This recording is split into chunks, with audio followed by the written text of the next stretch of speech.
This is an instructional video on how to incorporate multimedia, specifically images, into Pages on the iPad. So first of all, you'll notice that I am in Pages, and Pages gives you a bunch of different templates which you could use as a starting point. Specifically, if you're using images, you might find one that looks like what you want yours to look like. For my purposes, I'm going to start with a blank document, just so you can see. Obviously, you all know how to go about typing a formal document in Pages, but now we're going to be adding some of the multimedia elements.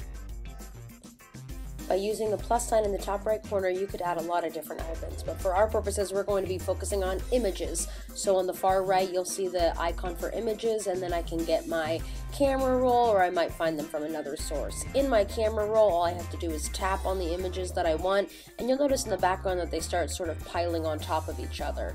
The hardest part about Pages is making sure none of these images get lost. So you can drag them around to make sure you see all of the images that you added to your document. In this case, I know that I added 4 different images.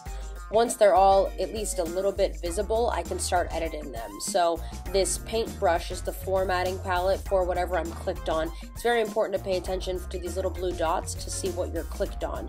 So because I'm clicked on that picture, I'm now formatting that picture. And if I don't want all my images to lay on top of each other, I can fix the wrap of the images and say that I want them in line with the text. That ensures that they're never going to be lost underneath another image.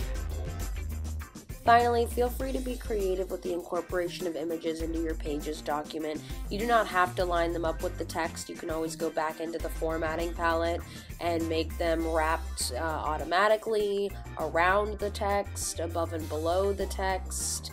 Whatever you choose is going to have different styling options that go along with it. So under style, the one that I particularly like is this white border. It makes it look like a picture in and of itself. And then you can change that border. You can also then go in and move the picture around, stack them kind of on top of each other. Notice the text is going to move around depending on where the picture goes.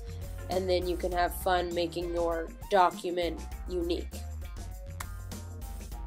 This ends the instructional video. Feel free to re-watch it if you still have questions, comments, or concerns.